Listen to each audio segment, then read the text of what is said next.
I'm very heartbroken with the loss of our women and the loss of young ones that we have lost over the weekend.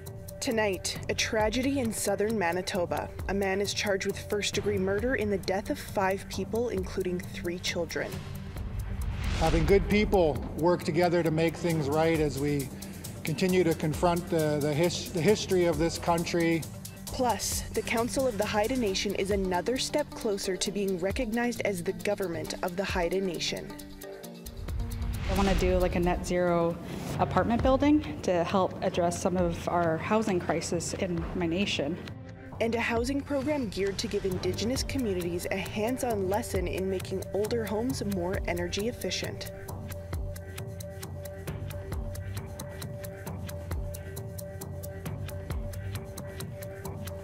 Good evening and welcome to APTN National News. I'm Savannah Kelly.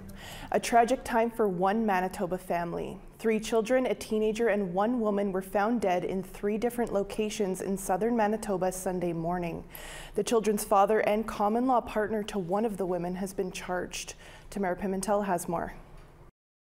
Debris from a car fire on this Manitoba highway is what's left at one of the scenes where 5 family members were found dead Sunday morning. 29-year-old Ryan Manakisik has been charged with 5 counts of first-degree murder, following the deaths of his 30-year-old common-law partner, her niece, and their 3 children, aged 6, 4, and 2.5 months old. A GoFundMe page has been created to raise money for a funeral. In it, a family friend identifies the victims as Amanda, Javen, Bethany, and Isabella Clearwater, and Maya Grattan. And I'm very heartbroken with the loss of our women and the loss of young ones that we have lost over the weekend. Grand Chief Kathy Merrick and Premier Wab Kinew spoke at an RCMP press conference on Monday. This is pure darkness. When you think about a 2.5-month-old, it is impossible to imagine that there's anything that could justify what took place. The deaths happened in 3 places. Around 7:30 Sunday morning, RCMP officers responded to a report of a hit and run on Highway 3 near Carmen.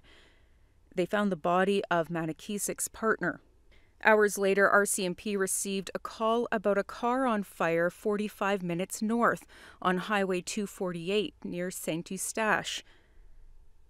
RCMP say the accused pulled his 3 children out of the car before officers arrived.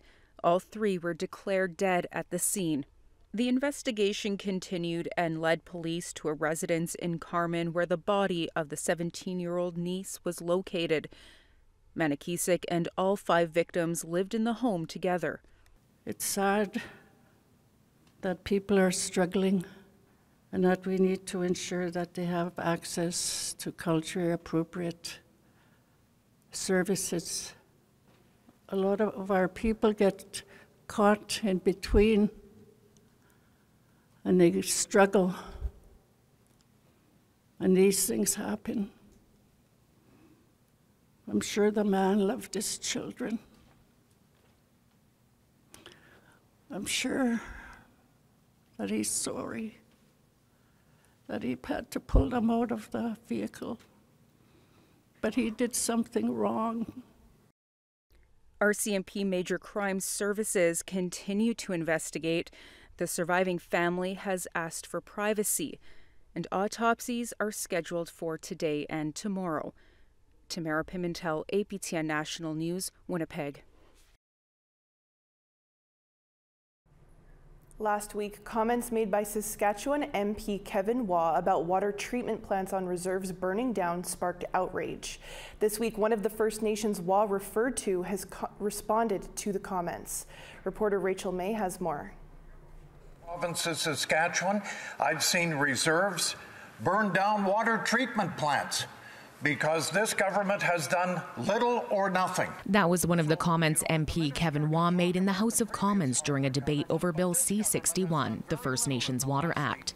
Waugh went on to say there needs to be more training when it comes to facilities on reserves. These water treatment plants need education, and they need people on reserve to operate the water treatment plants. One of the water plant fires Waugh was referring to was on the Piapot First Nation north of Regina, but that fire was caused by a propane leak, not arson.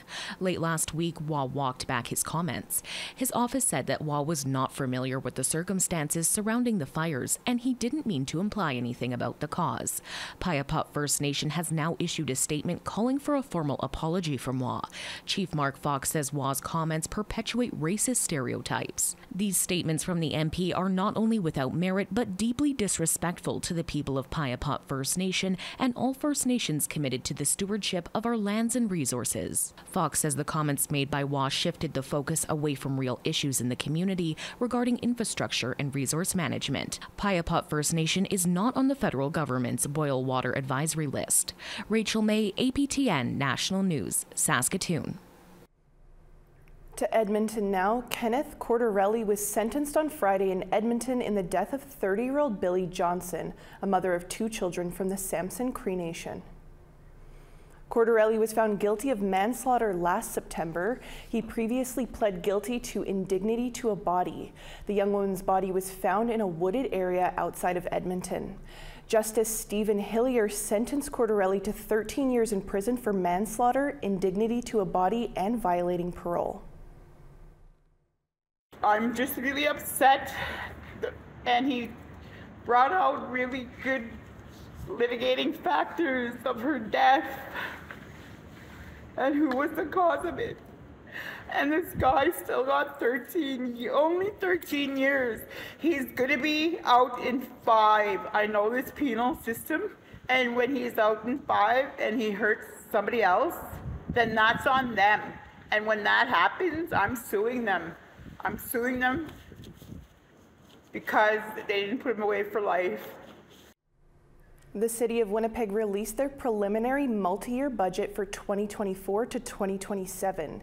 In it, the Winnipeg Police Service is projected to receive a $36.5 million increase over the 4 years compared to their budget in 2023. For 2027, the budget is expected to be around $363.5 million, the vast majority for salaries and benefits. Salaries and benefits will continue to make up around 85% of the police service's overall budget as it increases. According to the City of Winnipeg's compensation disclosure for 2022, which includes emergency responders, engineers, lawyers, and more, the top earner of all was Winnipeg's Chief of Police, making just under $300,000 that year. That's an increase of around $75,000 since 2015's disclosure report for the same position. Half of the top 10 and top 100 earners were also part of the police service in the 2022 report. A Winnipeg police abolitionist group says the money could be better spent on something else. What that looks like is, reinvesting money from the police budget into public housing. And so, making sure that people are housed. It means investing in safe consumption sites, and so that people aren't risking toxic poisonings and erratic potencies of substances, which is like a major safety issue, and it is killing a lot of people. Things like food security programs, 24-hour safe spaces, public transit so that people can actually access the services that are available in the city. Things like income supports, there's a wide range of different things that we know will actually promote safety and remove or limit people's vulnerability to harm. 50 years ago, the Haida Nation in British Columbia formed its own government. However, over the decades, various levels of government have not recognized the Haida as governing themselves. At a press conference in the Senate Thursday afternoon, that started to change as Crown Indigenous Relations Minister Gary Ananda Sangari announced the introduction of Bill S-16. If passed, it will officially recognize the Council of the Haida Nation as the government of the Haida Nation. Haida Nation President Gugwis Jason Alsop said it's a good day for the Haida Nation and a good day for Canada. in Kut'at along Skongulcha Tulyasta, having good people work together to make things right as we continue to confront the history of this country and look to ensure that our homelands are cared for now and for future generations with proper recognition of our government and our inherent rights and titles. We want to hear what you think of the Haida Nation heading towards recognition as a government, or any other story you see here tonight. Here's how to continue the conversation. If you have a story you want to share, send us an email to news@aptn.ca. To read and watch our stories, go to aptnnews.ca. You can find us online on your favorite social media sites, including TikTok, YouTube, LinkedIn, and X. Follow APTN News to join the conversation and see our latest stories. A charity has some big plans this year to fight food insecurity in Iqaluit. We'll tell you about that after the break.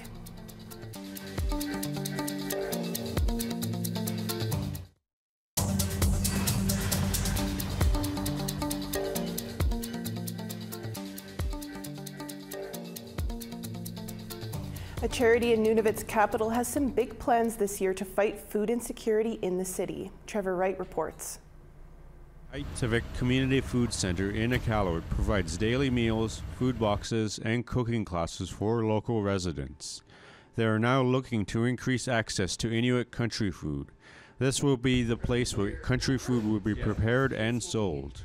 They're also planning a bulk food store to make basic necessities more affordable in a place with some of the highest food prices in Canada. Yeah, our clients tell us that since the country food store closed in Iqaluit, that they don't have a place to go to get country food, to buy country food. So we've filled some of that gap with the Inulitate country food box, and the bulk food store with the country food processing plant is going to fill some of that gap. The food center will be working with a network of hunters.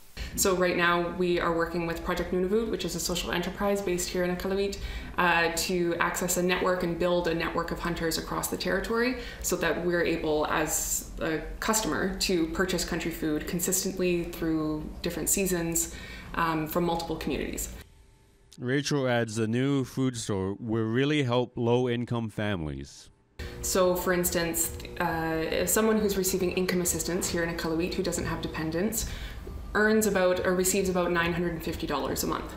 To purchase a bag of flour at the grocery store, a full bag, is a significant purchase for someone who is relying on less than $1,000 a month. Both new facilities will present different pricing options, where residents pay what they can, just the overhead, or pay it forward.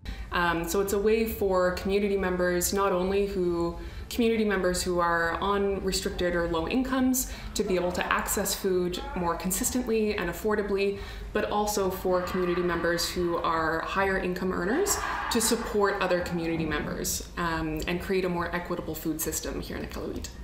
They hope to get the new facilities up and running this spring. Trevor Wright, APTN National News, Iqaluit.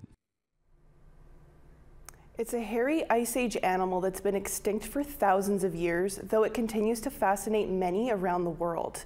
These incredible creatures survived for millennia until about 10,000 years ago. Now, according to the scientists, their fossilized tusks can tell us a lot about how they lived and died. Joining Dennis Ward earlier to talk about a new study that tracked a female woolly mammoth's lifetime movements is one of its researchers. Professor Matthew Wooler is the director of the Alaska Stable Isotope Facility at the University of Alaska Fairbanks. Professor Wooler, thanks for being with us. You're welcome. Thank you for having me today. Could you tell us about this study and how it is used, how a woolly mammoth's tusk to learn about her life and death? Yeah, so we analyzed the isotope chemistry along a tusk that was found in an archaeological context. And we used that data that we found from the tusk to overlay on a map of the chemistry across Alaska and the Yukon. And we were able to figure out where this mammoth moved. And we found that the mammoth actually spent the last few years of its life in an area where you have the highest density of the earliest archaeological sites in Alaska, and that's in one of those, Swan Point, where the mammoth was found. Can you explain how this study shows woolly mammoths lived alongside early indigenous peoples in North America? Well, we know that they lived alongside people for a number of reasons. One is there's a number of archaeological sites, some of the earliest archaeological sites that actually have the remains of mammoths in them. We know that mammoth ivory was used as tools, manufacturing of tools by early people. And so we know from the dates on mammoths, and we know from the dates on archaeological sites, that people and mammoths overlapped by about 1,000 years in Alaska and in the Yukon, for sure. Cool stuff. What does scientific evidence say about early humans and the extinction of woolly mammoths? Did they have a hand at all in their disappearance? I think the evidence seems to point that they almost certainly played a part, but some people believe that it was the dominant part to the extinction. But I don't really believe that. At this time, at 14,000 years ago, as mammoths were going extinct, sure, you had people arriving into interior Alaska, but you also had a kind of a roller coaster of climate change that was also going on as you came out of the Ice Age, and we started to get a warming and wetting environment. That really changed the environment for mammoths. And changed it in a way that wasn't great for mammoths. All right. Well, biotech company Colossal says it will have the science to de-extinct woolly mammoths by 2027. What are your thoughts on that? Well, I should be upfront. I mean, I serve on the scientific advisory board for the bioscience company Colossal. I think the thing I think about this is that if we are to de-extinct mammoths, then we're going to need kind of studies like we've put out, better understanding their movement patterns, their ecology, where they like to eat, as well as some of the genetic information that you're going to need to do that de-extinction. So I think the more we learn about mammoths, the better. Well, Dr. Wooler, some pretty interesting stuff. Appreciate you taking some time for us to talk about it today. You're welcome. Thanks for having me. I really appreciate it. A housing program is teaching Indigenous people how to make their homes more energy efficient. More on that after this final break. Stick around.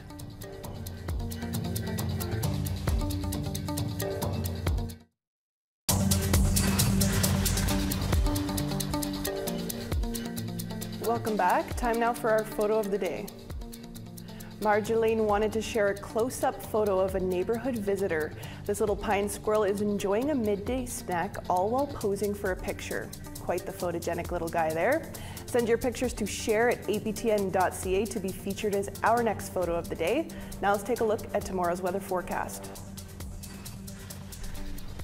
Over on the east coast, 0 degrees and snowy in Halifax, -2 in Charlottetown. Nain, flurries and -7 in Inukjuak, -17. Val-d'Or, flurries and -7 there. Montreal, 0 degrees.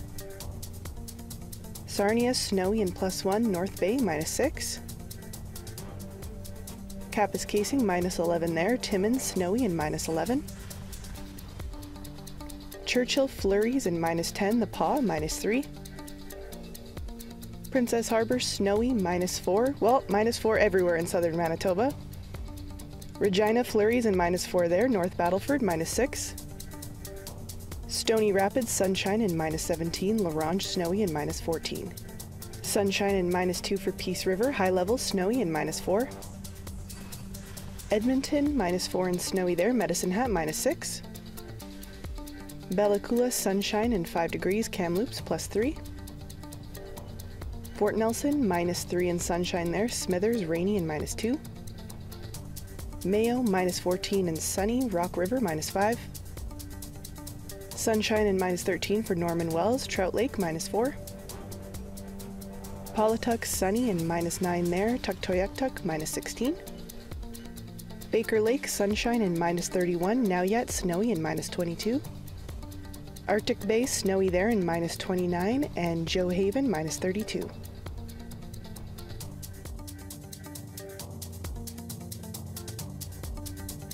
A housing program geared to Indigenous communities has wrapped up its 2-week hands-on session. Making older homes energy efficient can be a challenge, but the 16 participants of the program are preparing to make a difference. Here's Annette Francis with that story. You should get good at being able to do both. There's that beautiful little bubble. You are much better coming this direction. See that job? Look at that. These hands-on experiences in retrofitting old homes will come in handy for Mercedes Sandy. She's the housing assistant in her community of Beausoleil First Nation in Ontario. She has a passion for safe, affordable housing. So when she heard about the Project Accelerator program, she jumped on board. Hopefully I want to do like a net zero apartment building to help address some of our housing crisis in my nation, but also kind of trying something new and kind of changing how we build our houses so that they're more efficient, so that they last longer. Indigenous Clean Energy is the organization behind the 18-month program. Its goal is to help participants create an energy-efficient work plan for their communities. At the end of it all, there's $125,000 available in project grants to assist each participant. And according to the project manager, Cody Cote, there will be ongoing supports available during the project stage. Majority of the projects are retrofits. They want to address the current housing stock first. Because, I mean, the current housing stock, that's where we're seeing a lot of the challenges. But the good thing is that knowledge is transferable, so all of the building science stays the same. You can kind of take that and apply it to new builds. Corey Kaufelt is the Community Energy Coordinator in Pikwakanagan First Nation in Ontario. He says the skills learned here will help him to engage more with members to help address the issues in his community. There's lots of health issues because of poor housing. Everyone's paying high utility bills, or higher than they should be because subpar construction. And yeah, my goal is to address all those and to make the standard of living in Pikwakanagan much better. For Sandy, connecting with other Indigenous participants across the country has been empowering. We all come from those same situations. We have those same problems in our communities, and we're sharing knowledge of what they're doing in their communities and taking that knowledge, and we can bring it back to our nations and say, hey, this is what so-and-so is doing. We can do that. Although the 2-week hands-on program is complete, the program isn't. Cote says each participant will have access to a one-on-one mentorship and technical support to achieve their goals. Annette Francis, APTN National News, Wakefield, Quebec. Well, that's all the time we have here tonight on APTN National News. As always, for news anytime, visit our website at aptnnews.ca. I'm Savannah Kelly. Marcy Miigwech, thank you for joining us. Have a great night.